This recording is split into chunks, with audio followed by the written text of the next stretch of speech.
আজকে বিকালবেলায় আপনাদেরকে গৃহী কর্তব্য সম্পর্কে ধর্মদেশনা করার কথা ছিল। তো যে বিষয়টা নিয়ে আমার আজকের আলোচনা ছিল সে পুরো আলোচনাটা করা যাবে, সেখান থেকে শুধু একটা বিষয় নিয়ে আমি আলোচনা করব। তো সেটা হচ্ছে ভগবান তথাগত বুদ্ধের সময়কালে বিজ্জি নামক একটা জাতি ছিল। ওরা অত্যন্ত সমৃদ্ধশালী ছিল। ওদের রাজ্যটা দখল করার জন্য রাজা অজাতশত্রু বহুবার তিনি আক্রমণ করেছেন, কিন্তু তাদেরকে পরাস্ত করতে পারে না। বারবার সেই যুদ্ধের মধ্যে সে হেরে যায়। অতটা বিজ্জি জাতিটা বিশাল কোনো বড় কোনো জাতি নয়, অর্থাৎ বিশাল কোনো ভূখণ্ড নয়, বৈশালীতেই মূলত তাদের অবস্থানটা ছিল। কিন্তু ওদেরকে কোনো ক্রমেই পরাস্ত করা যেত না।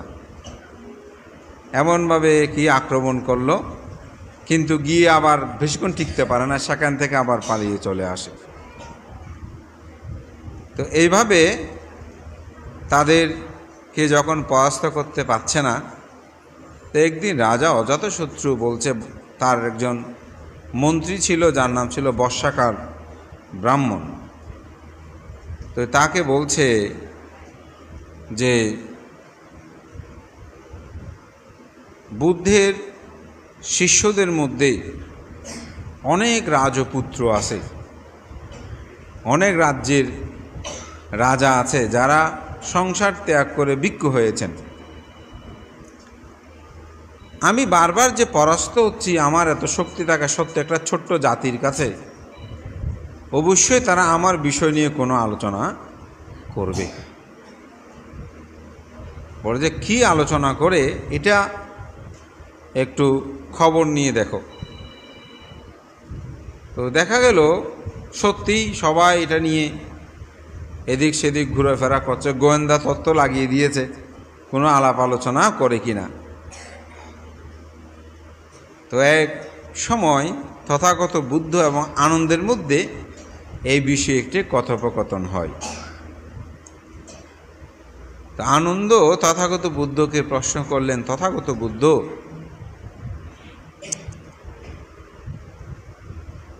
বিজ্জিগণ একটা ছোট ক্ষুদ্র জাতি, আর রাজা অজাতশত্রু বিশাল সাম্রাজ্যের একজন অধিকারী, কিন্তু এত শক্তি সামর্থ্য সম্পন্ন হওয়ার পরেও কেন তিনি বারবার বিজ্জুদের কাছে তিনি পরাস্ত হচ্ছেন? বলতে তার কারণ কি? তখন ভগবান তথাগত বুদ্ধ আনন্দকে উপলক্ষ করে তিনি সেই সময় সে কথাটা বললেন যে, আনন্দ, যতদিন পর্যন্ত এই বিজ্জ জাতি 7টি অপরিহানীয় ধর্ম প্রতিপালন করবে, ততদিন তাদেরকে কেউ পরাস্ত করতে পারবে না। তো 7টি অপরিহানীয় ধর্ম কি? প্রথম বলছে,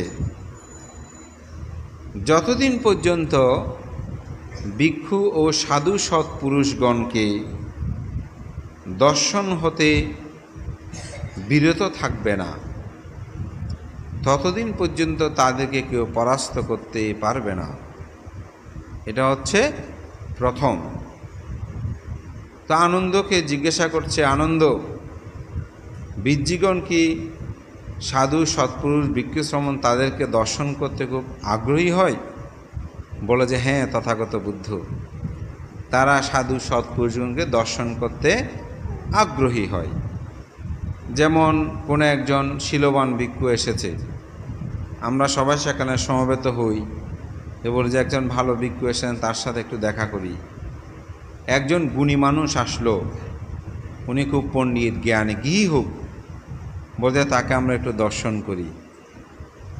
এরকমভাবে সৎ ভালো মানুষকে দেখার জন্য যাদের আগ্রহ বোধ, বলে যে সেই জাতি কখনো পরাস্ত হবে না।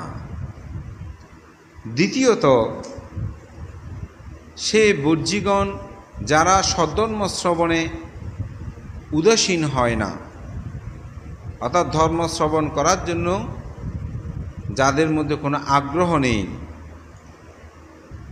সেরকম যদি হয় তাহলে তাদের পরাজয় হবে। যদি আগ্রহ থাকে, অর্থাৎ ধর্ম শ্রবণের প্রতি যদি যাদের আগ্রহ আছে, উদাসীনতা নেই, বলে যে তারা কখনো পরাস্ত হবে না। সদ্ধর্ম শ্রবণ কীরকম? যেমন আজকে আপনারা সবাই এখানে সমবেত হয়েছেন কেন? ধর্ম শ্রবণ করার জন্য। আমাদের একজন উপাসক এসেছে, উনি আমাদের চন্দনাইশ বৌদ্ধ পরিষদের সাধারণ সম্পাদক। আমি উপাসকের নামটা ভুলে গেছি, টিপুবাবু। তো উনি আমাদের চট্টগ্রাম মহানগরে একবারে প্রাণকেন্দ্র, ওখান থেকে এখানে এসেছেন। ওনার সহস্রী আসছেন শুনলাম, কেন? ধর্ম শ্রবণ করার জন্য। অনেকেই এরকম আসেন। এই যে ধর্ম শ্রবণ করার জন্য আগ্রহ, অনেকের মধ্যে এগুলো থাকে না। ওই যে ধর্ম শ্রবণ করার জন্য যদি আগ্রহ থাকে, উদাসীনতা না হয়, তাহলে তাদেরকে কেউ পরাস্ত করতে পারবে না। বলে যে বীরজিগণ কি তারা ধর্ম শ্রবণে উদাসীন? বলে যে না, তারা উদাসীন নয়, তারা ধর্ম শ্রবণে খুবই আগ্রহ প্রকাশ করেন। তারপর তৃতীয়, তারা কি যথাযথভাবে পঞ্চশীল প্রতিপালন করেন? তৃতীয়াংশ পঞ্চশীল যদি তারা যথাযথভাবে প্রতিপালন না করেন, তাহলে তাদের পরাজয় হবে। যদি যথাযথভাবে পঞ্চশীল প্রতিপালন করে, তাহলে তাদের পরাজয় হবে না। বলে যে বীরজিগণ কি যথাযথভাবে পঞ্চশীল প্রতিপালন করে?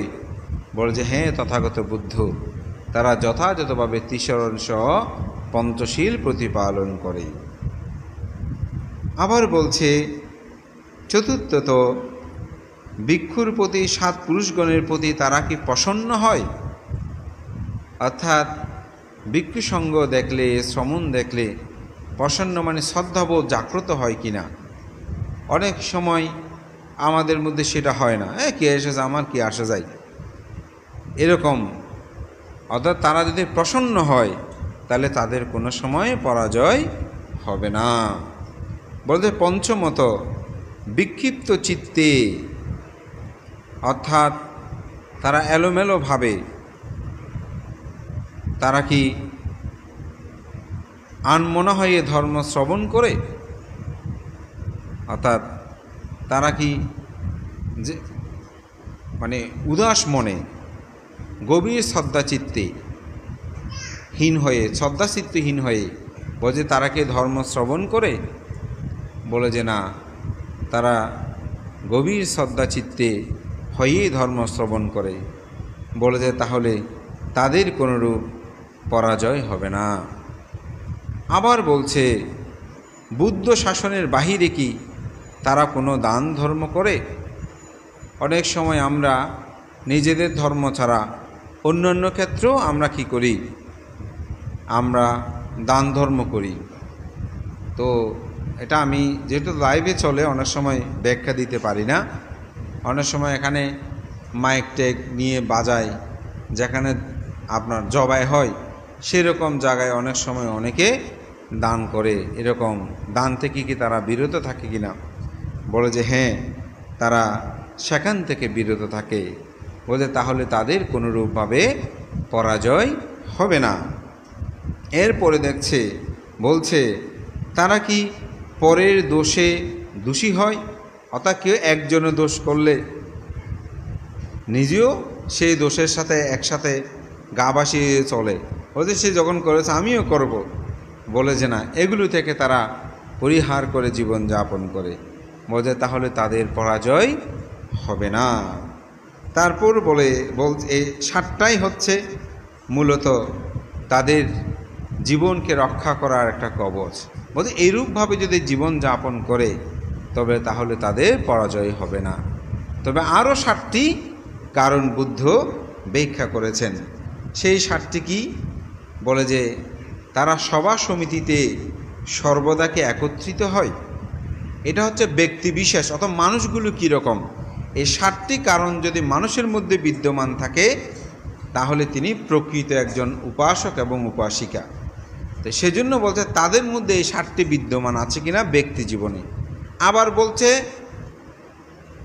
সামগ্রিকভাবে অর্থাৎ একতাবদ্ধভাবে সেই বজ্জীগণ তারা কি সভা সমিতিতে সর্বদা একত্রিত হয় অর্থাৎ সমবেত হয় কিনা, একসাথে হয় কিনা। আমাদের দেশে একটা জাতি আছে, দেখবেন প্রতি একটি বারে তারা একটি ধর্মীয় স্থানে সবাই একসাথে সমবেত হয়। কথাগুলো একটু বুঝে নেবেন, দেখেন তাদের মধ্যে কীরকম একটা ঐক্যতা।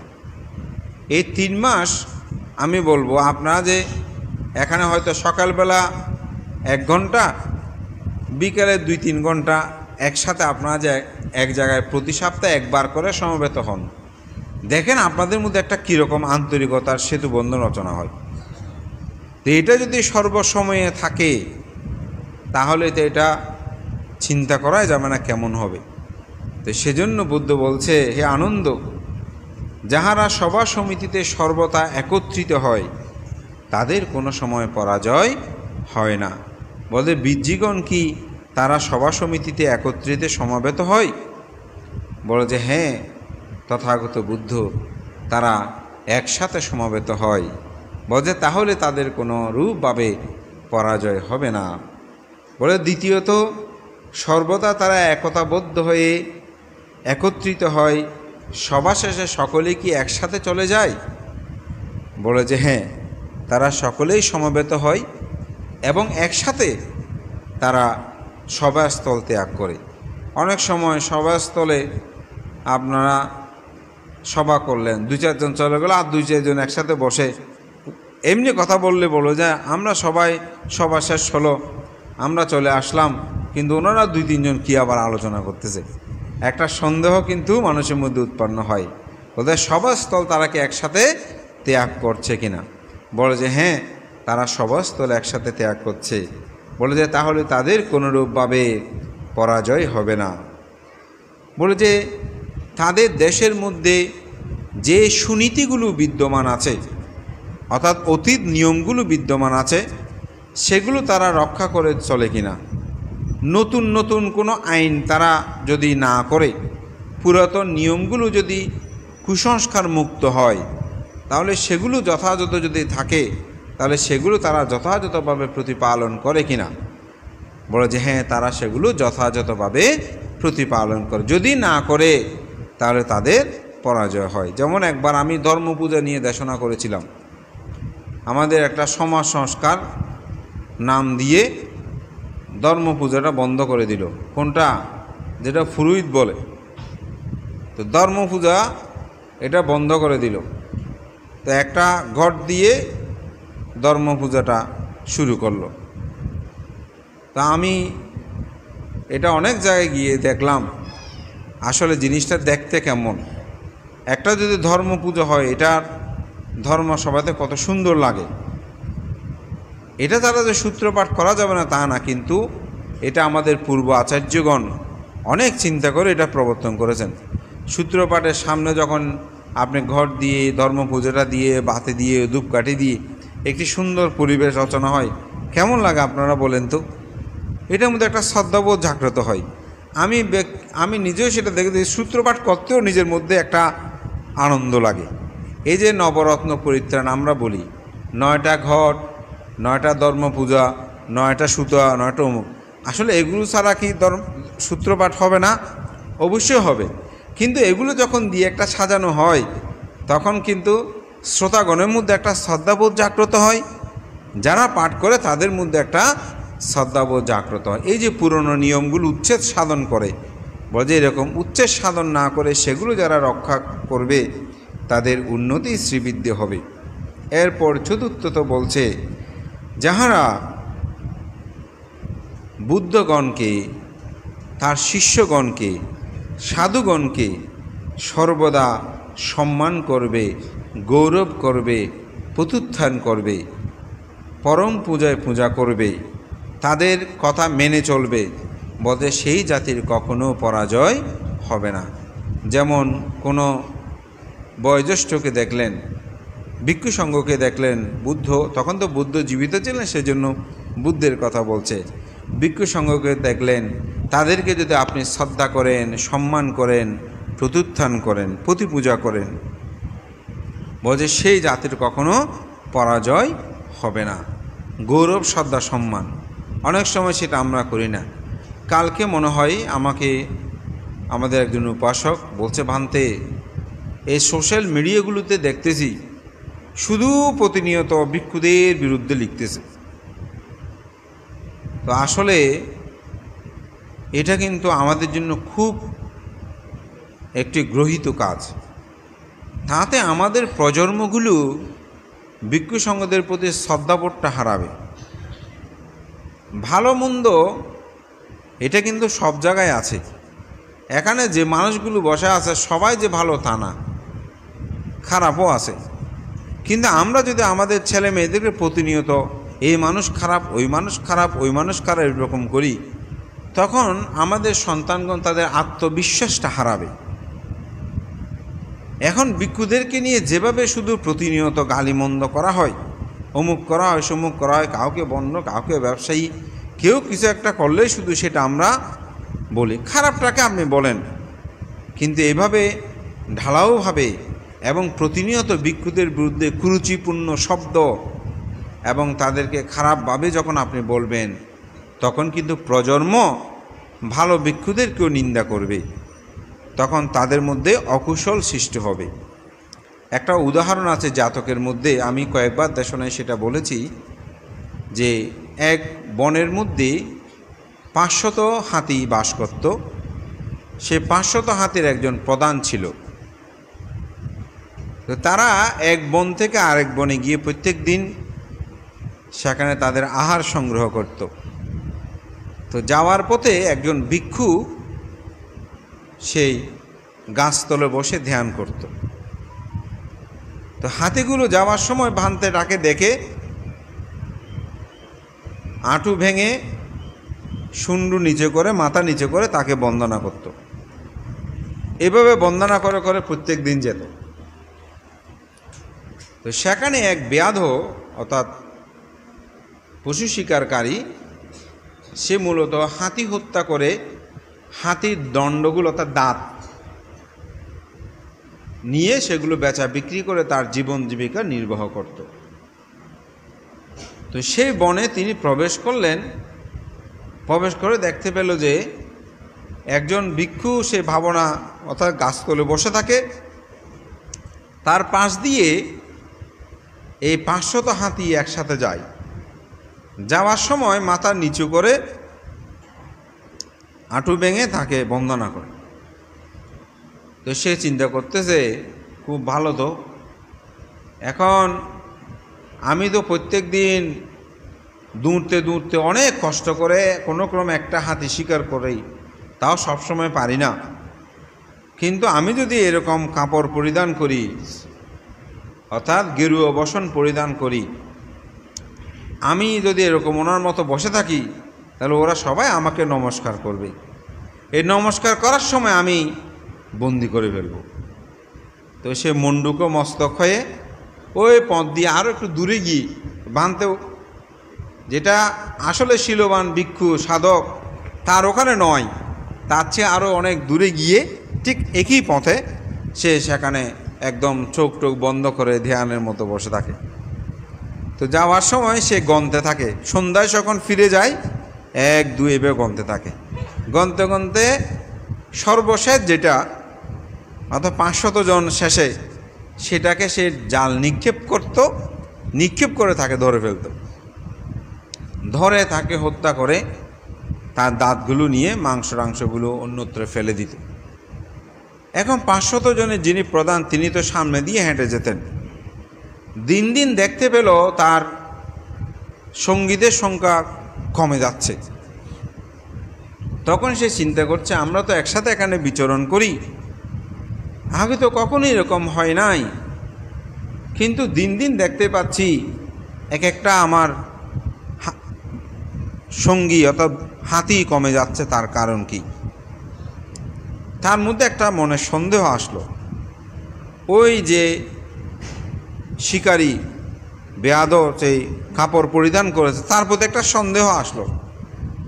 এটা স্বাভাবিক, আমাদের দায়ক দায়িকা যারা আছেন, কোনো ভিক্ষু যদি সে ব্যতিক্রম, আজকে না হোক কালকে না হোক, একটা না একটা সময় কিন্তু মনে একটা সন্দেহ কিন্তু উৎপন্ন হয়েই যায়। তো তার মনে একটা সন্দেহ উৎপন্ন হলো, বলে যে উনি বোধহয় আমাদেরকে হত্যা করতেছে কিনা। তো একদিন তিনি কি করলেন, খুব সতর্কভাবে সবাইকে আগে দিলেন, তিনি একদম সর্বশেষে গমন করলেন। সর্বশেষে যেহেতু গমন করছেন, ঠিক এসেই জাল নিক্ষেপ করেছে হাতিটাকে ধরার জন্য, ঠিক মাথা নিচু করেছে, শুন্ডু নিচু করেছে, ঠিক সে সময় জাল নিক্ষেপ, যেহেতু সে সতর্ক ছিল, জাল নিক্ষেপের সাথে সাথে সেটা ধরে ফেলল। ধরে জোরে টান দিল, তার হাত থেকে সে হাতি শিকারের যে কলা কৌশলের যন্ত্র বা জাল, সেটা ছুটে গেল। তখন সে দ্রুত গাছের মধ্যে উপরে উঠতে শুরু করলো। তো হাতি চিন্তা করছে, ও এটাই তো আমাদেরকে এই পর্যন্ত শেষ করতেছে। তো অপরদেরকে ডাকবে গাছটা যাতে ভেঙে তাকে নামানো যায়। আবার চিন্তা করছে, এখন যদি আমি হুঙ্কার দিই, ডাক দিই, তাহলে সামনে যারা একেবারে চলে গিয়েছে তারা সবাই ফিরে আসবে, ফিরে এসে এই গাছটা ভাঙবে, ঠিক ভেঙে তাকে নামাবে। কিন্তু সেই তো খারাপ, কিন্তু আরেকজন ভাঙতে যে ওইদিকে বসে আছে সেই তো খারাপ না, কিন্তু একে মারতে দেখে ভালো যারা আছে তাদেরকেও মারতে শুরু করবে। সুতরাং তখন তো এই হাতিদের অনেক পাপ হবে, অর্থাৎ আমার সঙ্গী সাথীদের অনেক পাপ হবে। না, আমি সতর্ক করব, কিন্তু আমি ডাক দেব না, তাকে হত্যা করব না। এখানে কিন্তু একটা দর্শন আছে। তো দুর্ভাগ্য ওই বেয়াধব, যেহেতু এই শিবর সম্পর্কে তার অভিজ্ঞতা নাই, সেটা গায়ে কোনো রকমে জড়িয়ে পড়েছে। এটা গায়ে নিয়ে উপরে উঠতে গিয়ে হঠাৎ কাপড়টা তার মাথার মধ্যে পেঁচে যায়। পেঁচে গিয়ে সে ঢাল ধরতে গিয়ে, ওখানে গাছে অনেক সময় মরা ঢাল থাকে না, সেরকম মরা ঢালের মধ্যে ধরে ফেলছে, উঠে গেছে। সে মরা ঢাল ভেঙে পড়ে মৃত্যুবরণ করলো উপরে, একদম গাছের উপর থেকে, এবং মহা অবিচি নরকের মধ্যে উৎপন্নতা আপনা আপনিতে তার কর্মফল সে ভোগ করেছে, এবং মৃত্যুর পরে সে মহা অবিচি নরকের মধ্যে উৎপন্ন হলো। সে হস্তিগণের প্রধান হচ্ছে আমাদের গৌতম বুদ্ধ তার বুদ্ধিসত্ত্ব জীবনে, আর এই বেয়াদ হচ্ছে দেবদত্ত। তো বুদ্ধ বলছেন যে জন্মান্তরে সে আমার ক্ষতি করার জন্য চেষ্টা করেছিল, কিন্তু তার কর্ম বিপাক তাকে ফলভোগ করতে হয়েছে। তা আমি এটাই বলবো যে আমাদের সেরকম সচেতন হওয়া দরকার। আমি একবার সেটা জামাল খানের ওখানে, তো এক উপাসকের বাসায় আমি গিয়েছি। তো পেপারে একজন ভিক্ষু সম্পর্কে ফটিকছড়িতে একটা ঘটনা হলো, এটা নিয়ে পেপারে এসেছে। তো ওনাদের ছেলে মেয়ে এগুলো তখন ছোট। এই এবার সেদিন ফোন করলো ওর বাবা, বলছে মানতে আমার মেয়ে ডাক্তারি পাস করেছে। আমি একেবারে ছোটোবেলায় তাদেরকে দেখেছি, তো এখন অনেক বড় হয়েছে ডাক্তারি পড়ে। তো ওর মাসও বসে দেখি পঞ্চশীল নেবে, মেয়ে ছেলে, ওনার ছেলে মেয়ে ওরা ছোট ছোট, তখন বোধহয় 8, 9 বা 5 পড়ে, ছেলেটা 8 পড়ে মনে হয়, এই ধরনের। তো বলেছে মানতে একটা প্রসঙ্গ বলতে চাচ্ছিলাম। আমি বললাম যে কি? তো ছেলে মেয়ে দুটোকে বলাচ্ছে তোমরা একটু ভিতরে যাও, আমরা মন্ত্র শুরু করলে ডাকবো। তো আমি চিন্তা করছি কী ব্যাপার, নিজে একটু চিন্তিত হয়ে পড়লাম। তাদেরকে তুলে দিল। তো বলেছে মানতে এই পেপারের মধ্যে যে এই কথাটা লিখলো এটা কি ঠিক কেমন? ওখানে একটা ভিক্ষুর বিরুদ্ধে কথাটা লিখেছে। আমার কাছে খুব অবাক লাগলো যে ওনারা দুজন কত সচেতন। তা আমি বুঝতে পেরেছি, তবুও আমি ইচ্ছা করে জিজ্ঞাসা করলাম। তাই তো ওদেরকে তুলে দিলেন যে যাতে ওদের আমার চিত্তের মধ্যে যেভাবে তাদেরকে আমি উপলব্ধি করেছি সে মুহূর্তে আসলে তারা সেই চেতনায় তাদেরকে চলে যেতে বলেছে কিনা। দেখলাম যে হ্যাঁ ঠিকই, বলে যে ভান্তে ছেলে মেয়েগুলো তো আপনাদের প্রতি শ্রদ্ধাশীল, এখন এই ভান্তের এই কথাটা শুনলে ওদের মধ্যে শ্রদ্ধার পরিহানি হতে পারে, ওরা ভিক্ষু সংঘ সম্পর্কে খারাপ ধারণা আসতে পারে। বলতে সেজন্য ভান্তে আমি ওদেরকে একটু ভিতরে ঢুকিয়ে দিয়েছি। আমার কাছে অবাক লাগলো। এটা আমি বলবো পরিবারের মধ্যেই অনেক সময় আপনারাও কি করেন যে একজনের কথা পাড়ার একটা খারাপ মানুষের খারাপ কথাগুলো ছেলে মেয়েদের সামনে তাদের দুর্নাম করেন, মনে করেন যে না আমি ভালো মনে হয় না, এগুলো তাদের মধ্যে ছাপ পড়ে। সেজন্য অনেক বিষয়ে আমাদের সচেতন হওয়াটা কিন্তু দরকার। আমার সেই কথাটা কিন্তু এখনও মনে পড়ে যে ওদের মধ্যে যখন আমাদের আলোচনা শেষ হয় তখন ডাকছে আসো আসো পঞ্চশীল নাও ভান্তে এখন শুরু করবে। এই যে শিক্ষা, অথচ এখন আমরা সোশ্যাল মিডিয়ায় আমরা এগুলো লিখছি, গালিবন্ধ করছি, আজকাল ভান্তারা এমন সমুখ এই সেই, এটাতে আপনাদের আমি মনে করি কতটুকু লাভ হচ্ছে, বরঞ্চ সমাজের ক্ষতি হয়। এবং ওখানে আমি নিজেই দেখতেছি অনেকেই লিখতেছে যে এগুলো কিছু সত্য কথা এবং অনেক কথা ওখানে সম্পূর্ণ মিথ্যা।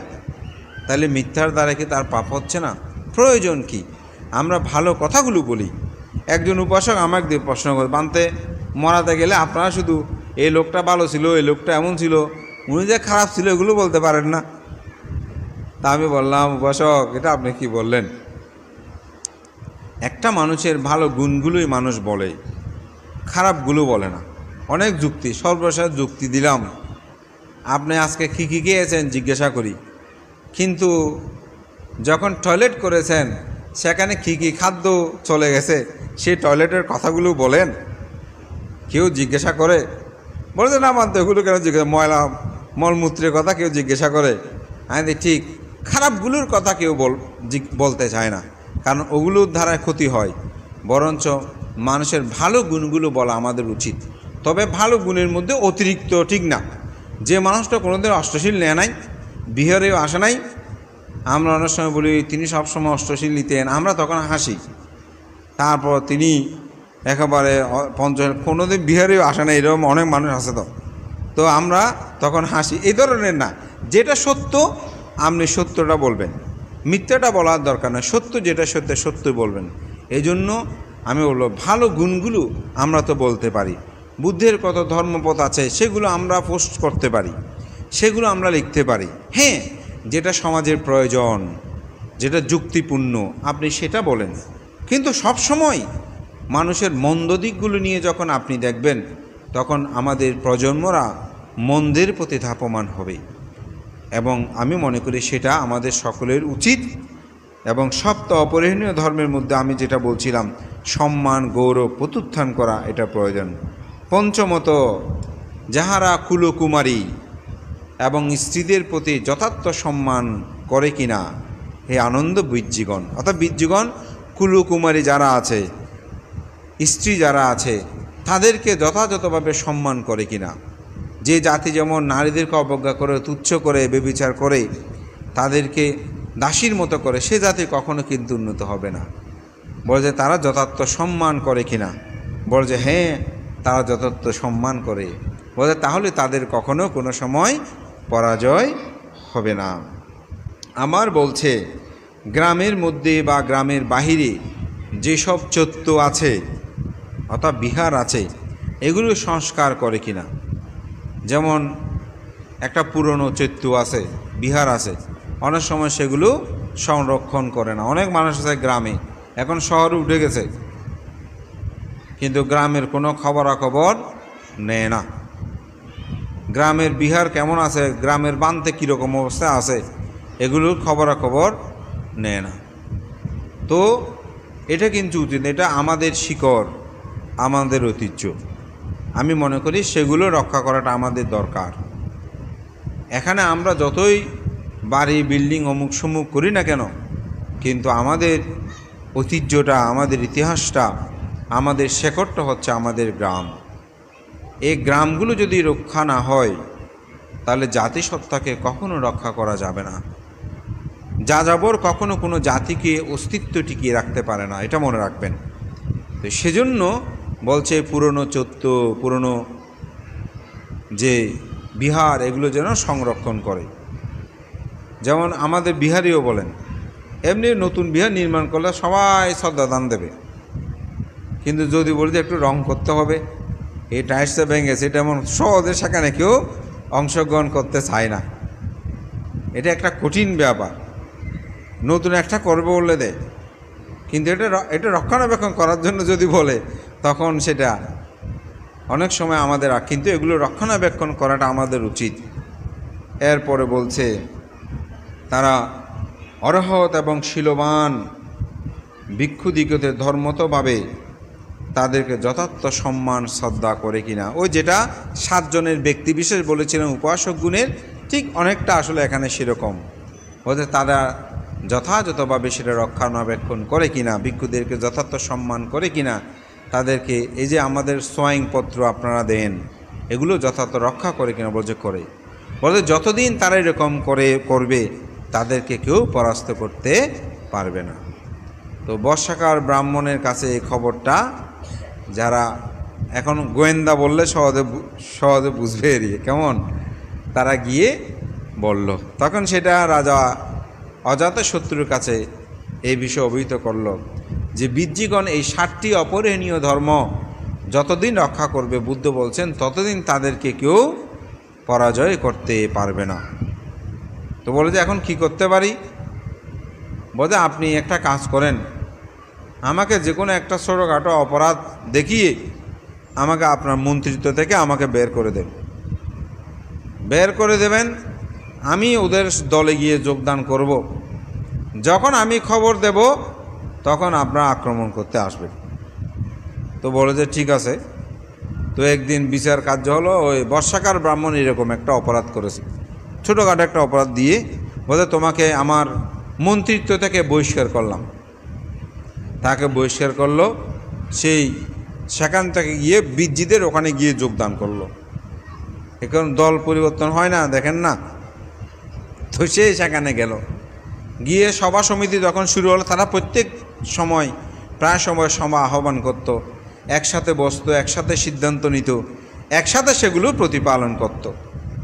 তো সেভাবে তারা একসাথে বসে সিদ্ধান্ত নিত। বর্ষাকাল আস্তে আস্তে কিছুদিনের মধ্যে তাদের মধ্যে সম্পর্ক হয়ে যায়, অর্থাৎ ভালো একটা সম্পর্ক হয়ে যায়। তো পথ দিয়ে 2 জন আসতেছে, বর্ষাকালও যাচ্ছে। তো যাওয়ার সময় একজনকে বলল, ভাই তোমার সাথে একটু কথা আছে। বলছে কি কথা? বলছেন ওনার সামনে বলা যাবে না, একটু আলাদা করে বলতে হবে। তো আলাদা করে ডেকে নিয়ে বলছে তুমি কেমন আছো? বলে যে ভালো আছে। তো বলে কি কথা? বলছে না সেটা জিজ্ঞাসা করার জন্য। বলছে কেমন আছে ভালো আছে এটা জিজ্ঞাসা করার জন্য 2 জন থেকে আলাদা করার দরকার কি? বলছে না ওকে আমার বড় সুবিধার মনে হয় না, তো সেই জন্য। তো চলে গেছে। এখন ও জিজ্ঞাসা করতেছে, ও ডেকে তোমাকে কি জিজ্ঞাসা করছে? বলে যে আমি কেমন আছি সেটা জিজ্ঞাসা করেছে। এখন এরকম বললে কি কেউ কোনোদিন এটা বিশ্বাস করবে? স্বাভাবিকভাবে বিশ্বাস করবে না। তো বলে যে কেমন আছে এটা জিজ্ঞাসা করার জন্য আলাদা করে নিয়ে যাওয়ার তো কোনো প্রশ্ন নাই। তখন মনের মধ্যে একটা সন্দেহ উৎপন্ন হলো। আবার গেছে, আরেকজনের সাথে দেখা হলো। বলছে কেমন আছো? ভালো। বলছে ও তোমার নামে অনেক খারাপ কথা বলেছে। বলছে কী খারাপ কথা? না এত কথা বলা যাবে না, বললে তোমাদের বন্ধুত্ব নষ্ট হয়ে যাবে, তোমাদের বন্ধুত্ব নষ্ট হয়ে, সেই জন্য বলতে, তবে তুমি তার থেকে একটু সাবধান থাকিও। তখন স্বাভাবিক এরকম বর্ষাকারে একজন থেকে একজন এরকম করতে শুরু করলো। এই বর্ষাকার ব্রাহ্মণ এখন আমাদের মধ্যে আছে, মরে যায়নি। এরকম সমাজে একজন একজনকে লাগিয়ে দেয়, স্বামী স্ত্রীর ঘর সংসার এগুলো সব ধ্বংস করে দেয়। বর্ষাকার আছে না? আছে। তো এটা ভিক্ষু বলেন, দায়ক বলেন, গৃহী বলেন, সব জায়গায় এরকম বর্ষাকার ব্রাহ্মণ আছে। সন্দেহ যখন দিয়ে দিছে তখন দেখবেন সব ক্ষেত্রে এরকম মানসিক দূরত্বতা সৃষ্টি হয়ে যাবে।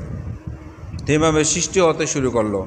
তো সৃষ্টি হতে হতে শেষ পর্যন্ত তাদের একে অপরের মধ্যে মনোমালিন্য হতে শুরু করলো, একটা থেকে আরেকটা। দেখা গেল সভা সমিতিতে যখন বসে কেউ কারোর সাথে আর আগের মতো একতাবদ্ধ হয় না, কেউ একসাথে চলে না, একসাথে বসে না, অনেক ধরনের ডিভাইডেড হয়ে গেল। তখন অজাতশত্রুকে খবর দিল, বলে যে এখন আপনি আক্রমণ করতে পারেন, তারা আর আগের মতো সম্মিলিতভাবে নেই। তখন আক্রমণ করলো। তখন যুদ্ধে কেউ গেছে আর কেউ যায় না, আমি কেন যাব? তার সাথে মনোমালিন্য হয়েছে যে, তারপর তাদেরকে ধ্বংস করলো। কথিত আছে সেখান থেকে পলায়ন করতে করতে এই বীর্য জাতি বাংলাদেশ পর্যন্ত চলে আসলো। সেটা হচ্ছে বড়ুয়া জাতি। আমরা এক সময়, এটা বড়ুয়া জাতিদের ইতিহাসে বলছে যে আমরা বীর্য জাতি থেকে বড়ুয়া জাতিটা এসেছে। তো আমরা একতাবদ্ধ ছিলাম। তো আমরা আমাদের বর্ষাকার ব্রাহ্মণ আমাদেরকে ভাগ করে দিয়েছে। তো ভাগ করতে হতে আমরা এখনও সেই রকম ভাগাভাগিতে আছি, একে অপরের মধ্যে দ্বন্দ্ব সাঙ্গাতে। আমরা যদি একতাবদ্ধ হই, সম্মিলিত হই, তাহলে ছোট হলেও আমি বলবো পৃথিবীতে মানুষ সমৃদ্ধ হয়ে থাকতে পারে যদি একতাবদ্ধভাবে থাকে। তা আজকে গৃহী বিনয়ী আমি সপ্ত অপরিহানীয় ধর্মে উপাসক উপাসিকার 7টি গুণধর্মটা সহ আজকে এখানে সপ্ত অপরিহানীয় কথাটি উপস্থাপনা করেছি।